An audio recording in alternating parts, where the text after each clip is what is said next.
Pourquoi les âmes sensibles ressentent-elles de la colère envers ceux qui les ont aidées? Osho. Il existe une vérité sur la nature humaine que presque personne n'a le courage d'admettre. Et c'est une vérité qui va à l'encontre de tout ce que vous avez appris sur la reconnaissance, contre tout ce que vous croyez être en tant que personne bonne. C'est une vérité qu'Osho a révélée avec une clarté brutale, qui a plongé beaucoup de ses disciples dans un silence absolu. Avez-vous déjà ressenti une irritation inexplicable envers quelqu'un qui n'a fait que vous aider? Avez-vous déjà remarqué un ressentiment monter en vous contre la personne qui vous a prêté de l'argent quand vous en aviez besoin, contre l'ami qui vous a offert un abri quand vous n'aviez nulle part où aller, contre le guide qui vous a enseigné tout ce que vous savez? Si vous êtes une personne honnête envers vous-même, la réponse est oui. Et cela vous effraie. Parce que cette colère n'a aucun sens. Cette personne n'a fait que vous aider. Cette personne mérite votre reconnaissance éternelle. Alors pourquoi une partie de vous veut s'éloigner d'elle? Pourquoi une partie de vous ressent quelque chose qui ressemble à de la haine? Osho a dit quelque chose qui a choqué ses disciples. Il les a regardés et a dit avec tout le calme du monde, « S'il vous plaît, ne soyez pas dépendants de moi, parce que votre dépendance est dangereuse pour moi. Derrière votre dépendance se cachera un grand ressentiment, de la haine. C'est venimeux. » Les disciples étaient confus. Comment cela? Ils aimaient Osho. Ils étaient reconnaissants pour tout ce qu'il enseignait. Ils avaient dédié leur vie à lui. Comment pouvaient-ils dire que derrière cet amour il y avait de la haine? Mais Osho a continué. Vous voulez que je dise oui, que j'approuve tout ce que vous faites, que je dise que c'est parfait, que c'est merveilleux. Mais cela va vous rendre dépendant de moi. Et j'aimerais que vous soyez tous indépendants de moi. Parce que si vous êtes dépendants de moi, d'une manière ou d'une autre, vous allez continuer à me ressentir. C'est la première révélation dévastatrice. La dépendance crée du ressentiment, non pas malgré l'aide, mais à cause de l'aide. Plus quelqu'un vous aide, plus vous devenez dépendant. Et plus vous devenez dépendant, plus une partie de vous est cette personne. Pourquoi cela arrive-t-il? Osho a expliqué que l'ego humain ne tolère pas de se sentir inférieur à qui que ce soit. Et quand quelqu'un vous aide, automatiquement une hiérarchie s'établit. Celui qui aide est en haut. Celui qui reçoit est en bas. Celui qui aide a le pouvoir. Celui qui reçoit est redevable. L'ego ne supporte pas cette position. Osho a expliqué que cela commence dans l'enfance. Tout enfant naît sans complexe d'infériorité. Il existe simplement. Il est. Mais alors les parents commencent. Les professeurs commencent. La société commence. Tu devrais être différent. Tu devrais être meilleur. Tu n'es pas suffisant tel que tu es. Et ainsi le complexe d'infériorité est planté. Et une fois planté, il ne cesse plus de croître. L'enfant devient un adulte qui passe sa vie entière à essayer de prouver qu'il est suffisant, qu'il est capable, qu'il est digne. Et toute chose qui menace ce récit est attaquée férocement par l'ego. L'ego veut être le plus grand, le plus important, le plus capable. Et quand quelqu'un vous aide, cette personne dit implicitement que vous n'étiez pas capable de faire seul, que vous aviez besoin d'aide, que vous étiez faible. Cela touche directement la blessure la plus profonde de l'être humain, la blessure de l'inadéquation, la blessure de ne pas être suffisant, la blessure qui a été créée dans l'enfance et qui n'a jamais cicatrisé. Et quand quelqu'un vous aide, c'est comme si cette personne mettait le doigt exactement sur cette blessure. Et c'est intolérable pour l'ego. Alors il commence à créer des narrations, à commencer à déformer la mémoire, à commencer à trouver des défauts à la personne qui a aidé. Ah, mais elle n'a pas aidé correctement. Ah, mais elle avait des arrière-pensées. Ah, mais en réalité elle m'a nui d'autres manières. L'ego a besoin de détruire le bienfaiteur pour se sentir à nouveau égal. Et voici la partie la plus insidieuse. Vous ne réalisez pas que vous faites cela. Vous croyez genuinement que vous avez trouvé de vrais défauts chez la personne. Vous croyez genuinement que vos critiques sont justes. L'ego est si astucieux qu'il cache ses véritables motivations même à vous-même. Osho a dit que c'est l'une des grandes stratégies psychologiques utilisées pour créer l'esclavage. Condamner la personne à vos propres yeux et elle restera dépendante des autres. Et quand vous dépendez des autres, vous les haïssez d'avoir du pouvoir sur vous. C'est un cycle vicieux sans fin. Vous vous sentez inférieur, alors vous avez besoin d'aide. Vous recevez de l'aide, alors vous vous sentez plus inférieur. Vous haïssez celui qui vous a aidé parce qu'il vous fait vous sentir inférieur. Et cette haine vous fait vous sentir encore plus inférieur parce que maintenant vous êtes ingrat aussi. Osho est allé encore plus loin. Il a dit que si votre amour est l'amour d'une personne dépendante, ce n'est plus de l'amour. C'est de l'hostilité cachée. Vous pouvez appeler cela de l'amour. Vous pouvez croire que c'est de l'amour. Mais sous la surface, c'est de la colère qui attend d'exploser. Et cette colère finit par exploser. Dans des discussions qui semblent surgir de nulle part, dans des éloignements que personne ne comprend, dans des trahisons qui choquent tout le monde. La personne qui a reçu le plus d'aide est fréquemment celle qui cause le plus de douleur aux bienfaiteurs, non pas malgré l'aide, à cause d'elle. Et cette culpabilité crée encore plus de colère. Maintenant, l'âme sensible est en colère contre la personne qui l'a aidée, et en colère contre elle-même, pour ressentir cette colère. C'est un véritable labyrinthe émotionnel, duquel il semble impossible de s'échapper. Chaque chemin mène à plus de douleur. Chaque pensée mène à plus de confusion. Osho a observé que les âmes sensibles finissent souvent par couper complètement les ponts avec les personnes qui les ont le plus aidées. Pas parce qu'elles le veulent, mais parce qu'elles ne peuvent pas supporter la douleur d'être près d'elles. La présence du bienfaiteur est un rappel constant de leur propre inadéquation. Il est plus facile de feindre que cette personne n'existe pas. Il est plus facile de créer de la distance, de créer des excuses, de créer des conflits, n'importe quoi qui justifie l'éloignement, n'importe quoi qui soulage la pression insupportable de devoir sentir de la reconnaissance, quand ce que vous ressentez, c'est de la colère. Osho a dit que c'est l'un des plus grands secrets de la psychologie humaine. L'ego est un esclave. Il dépend des autres pour exister. Il a besoin de l'approbation des autres. Il a besoin de la validation des autres. Et cette dépendance crée un esclavage invisible qui génère une haine profonde. Seule une personne qui n'a pas d'ego est véritablement libre. Seule une personne qui n'a pas d'ego peut aimer vraiment, peut sentir de la reconnaissance vraiment, parce qu'elle ne se sent pas diminuée quand elle reçoit de l'aide. Elle ne se sent pas inférieure quand quelqu'un fait quelque chose pour elle. Mais tant que l'ego existe, l'aide est une blessure. Chaque faveur reçue est une cicatrice sur l'ego. Chaque dette de reconnaissance est une chaîne qui emprisonne.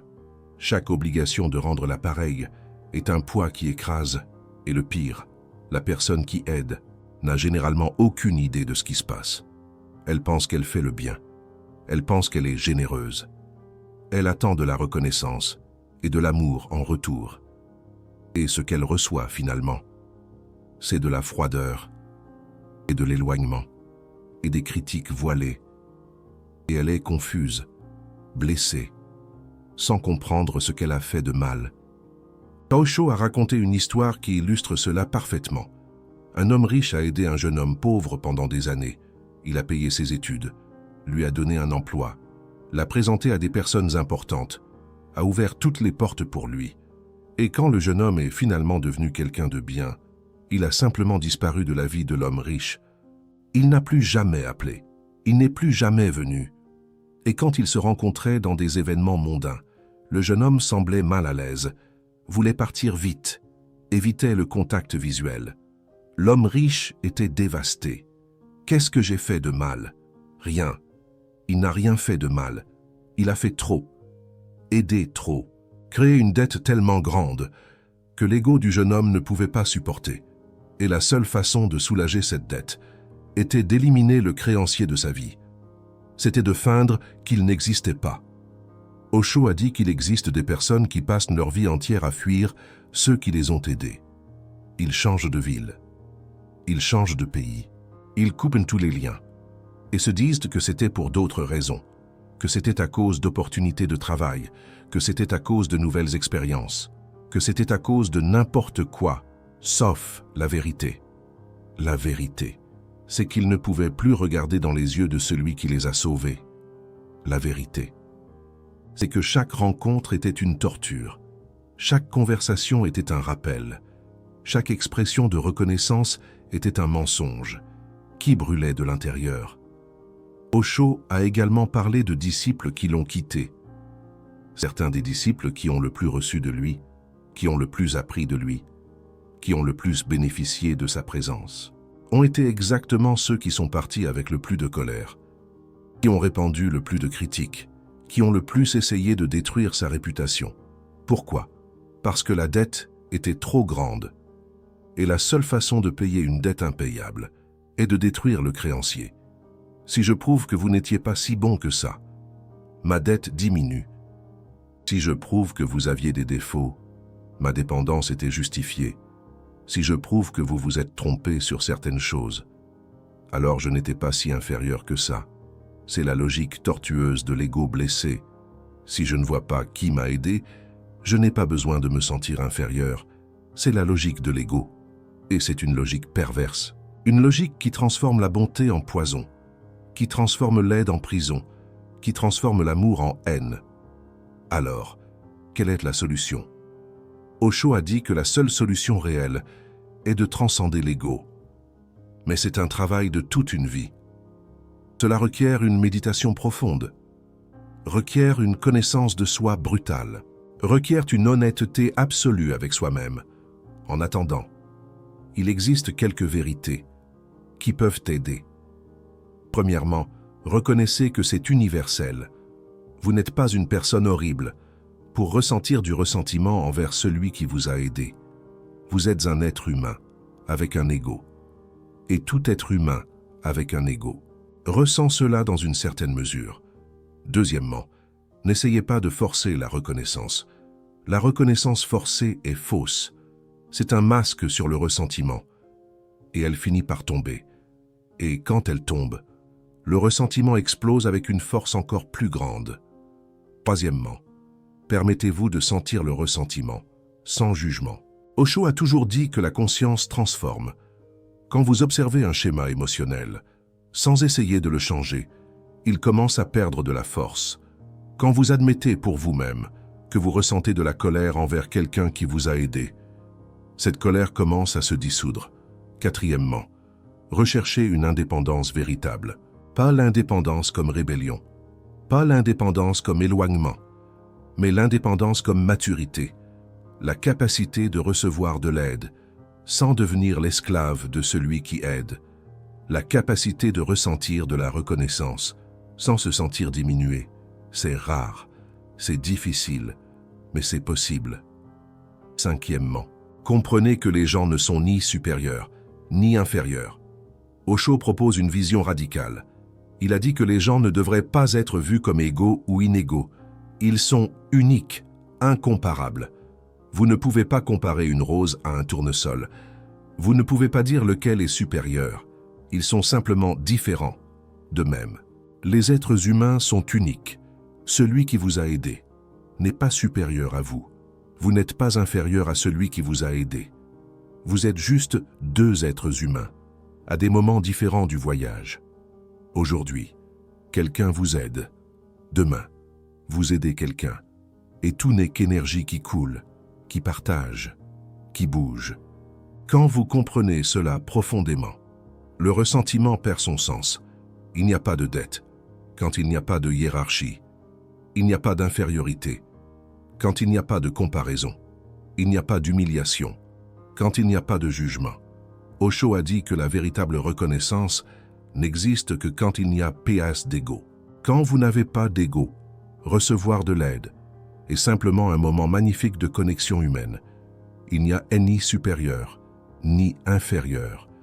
Il n'y a ni créancier, ni débiteur. Il y a juste deux personnes qui partagent ce qu'elles ont. Et cette reconnaissance est complètement différente de la reconnaissance de l'ego. La reconnaissance de l'ego est lourde. Elle est obligatoire. Elle est pleine de ressentiments cachés. Vous remerciez parce que vous devriez remercier. Vous démontrez de la reconnaissance, parce qu'il est attendu que vous en démontriez. Mais à l'intérieur, vous voulez fuir. La reconnaissance sans ego est légère. Elle est spontanée. Elle est joyeuse. Vous remerciez parce que vous ressentez une joie véritable pour la connexion. Vous remerciez parce que le moment était beau, pas parce que vous devez quelque chose, mais parce que quelque chose de magnifique s'est produit.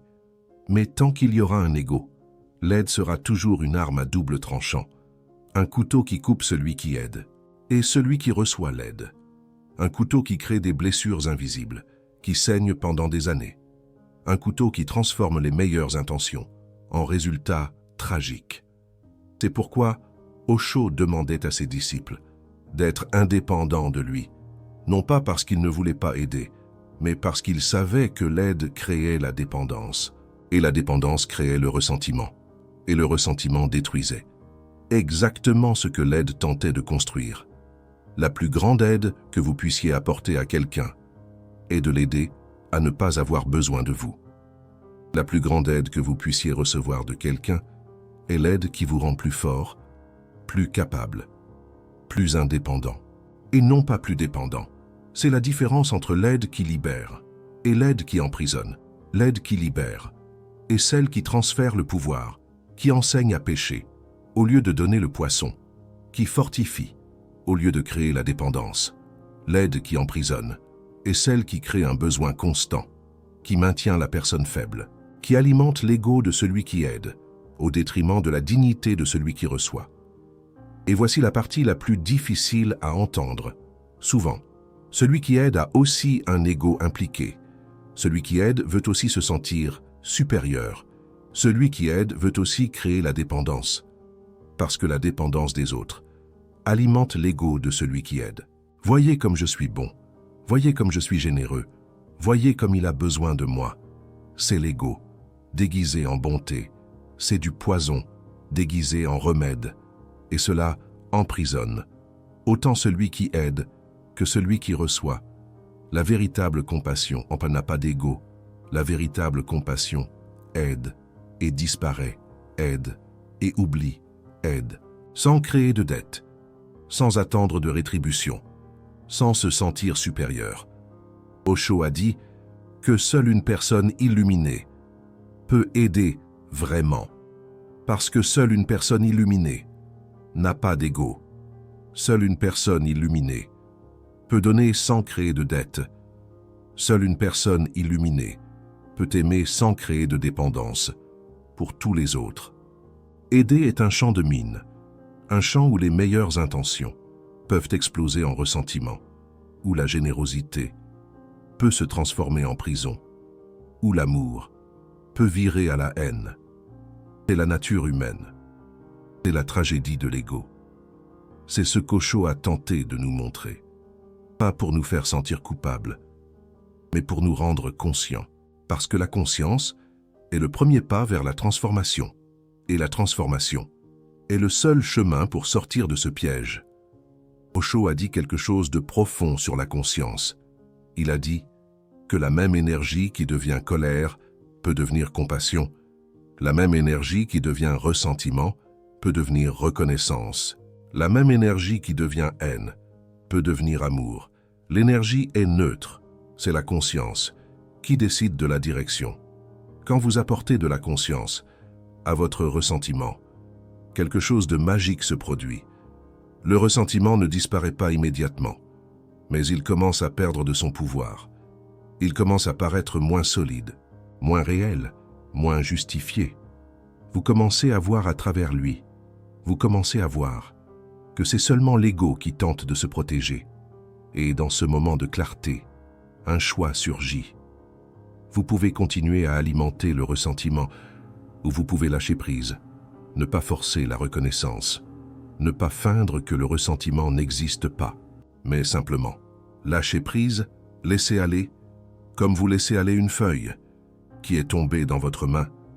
C'est l'alchimie qu'Osho enseignait, transformer la colère en compassion, transformer le ressentiment en reconnaissance, transformer l'énergie qui emprisonne en l'énergie qui libère, non pas par l'effort, mais par la conscience, par l'observation, par la présence. Il y a un exercice qu'Osho suggérait pour ceux qui étaient pris dans ce schéma. Asseyez-vous en silence, fermez les yeux, ramenez l'image de la personne qui vous a aidé, Cette personne, pour qui vous ressentez un ressentiment inexplicable. Cette personne que vous voulez éviter. Même en sachant qu'elle n'a fait que du bien. Observez ce qui se passe dans votre corps quand vous pensez à elle. Observez la tension, le malaise, l'envie de fuir. Ne jugez pas. N'essayez pas de changer. Observez seulement. Comme un scientifique observant une expérience. Maintenant, demandez-vous. Qu'est-ce que je sens? Avoir perdu. En ayant été aidé par cette personne, peut-être sentez-vous que vous avez perdu votre autonomie, votre dignité, votre image de personne capable. Quelle que soit la réponse, laissez-la surgir, sans censure, sans jugement. Observez seulement. Et alors, demandez. Est-ce vrai? Ai-je réellement perdu ces choses? Ou est-ce seulement l'ego qui crée une narrative? La plupart du temps, vous allez réaliser que vous n'avez rien perdu. Vous êtes toujours la même personne. Vous avez toujours les mêmes capacités. L'aide ne vous a pas diminué. Ce qui vous diminue est votre croyance d'avoir été diminué. Et cette croyance est créée par l'ego, pas par la réalité. Quand vous voyez cela clairement, quelque chose change. Le ressentiment commence à paraître ridicule, inutile, une tempête dans un verre d'eau, créée par un esprit qui ne se comprend pas lui-même. Et dans ce moment de clarté, un pardon authentique devient possible. Pas un pardon, comme une obligation morale, mais un pardon, comme une libération. Vous ne pardonnez pas à la personne qui vous a aidé, parce que vous le devriez. Vous pardonnez parce que vous percevez qu'il n'y a rien à pardonner. Elle n'a rien fait contre vous. Elle a fait quelque chose pour vous. Et vous pouvez simplement recevoir cela, avec joie. C'est la véritable libération. Briser le piège, où l'aide crée la haine, où la reconnaissance se transforme en ressentiment, où les âmes sensibles ressentent de la colère envers les personnes qui ne les ont qu'aimées. Si vous vous êtes reconnu dans ces mots, c'est bien. Cela signifie que vous vous éveillez à une vérité que la majorité préfère ignorer. Cela signifie que vous êtes prêt à regarder à l'intérieur de vous-même avec honnêteté. Cela signifie que vous êtes sur le chemin de transcender ce schéma. Mais il y a encore une chose qu'Osho aimerait que vous sachiez, si vous êtes la personne qui aide et que vous ne comprenez pas pourquoi les autres vous en veulent. Maintenant, vous comprenez. Ce n'est pas votre faute. Ce n'est pas de l'ingratitude. C'est la nature de l'ego humain, réagissant à votre bonté. Cela ne signifie pas que vous devriez arrêter d'aider.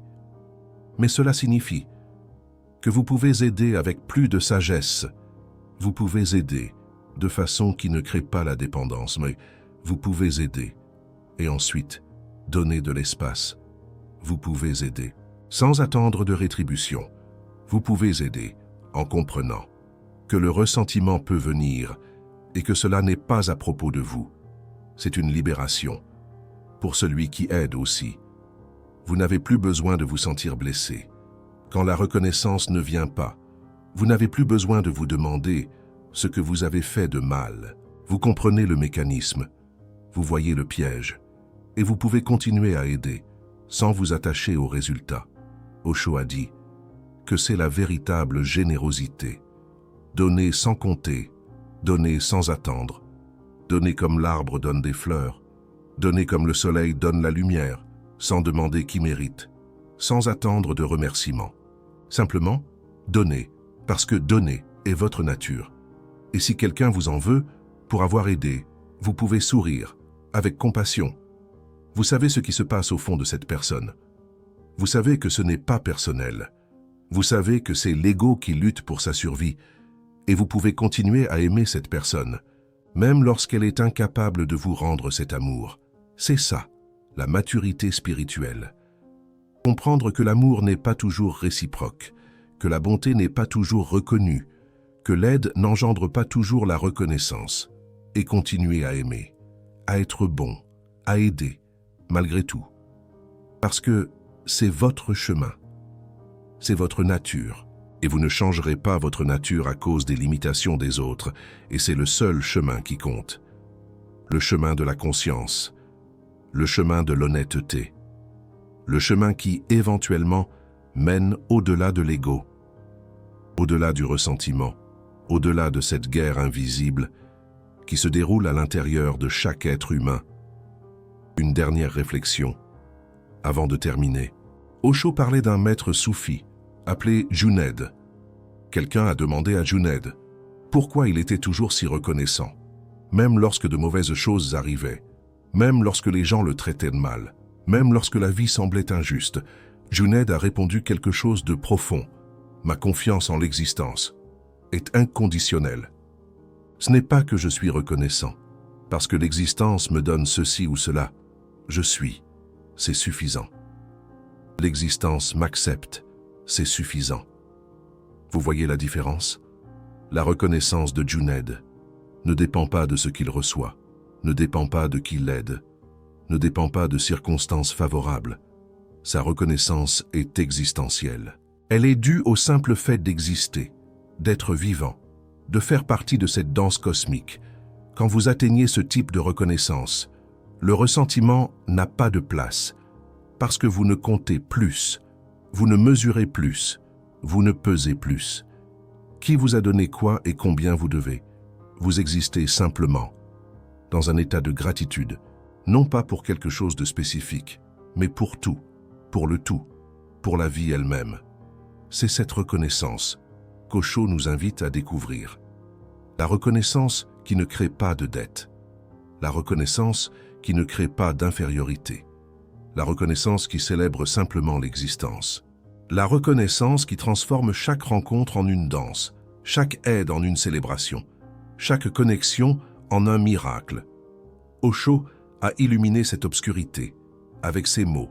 Maintenant, il vous appartient de décider si vous allez continuer à feindre que le ressentiment n'existe pas, ou si vous allez le regarder en face, le reconnaître, et commencer la longue, mais gratifiante, traversée pour le dissoudre. Le choix vous appartient. Cela a toujours été le cas.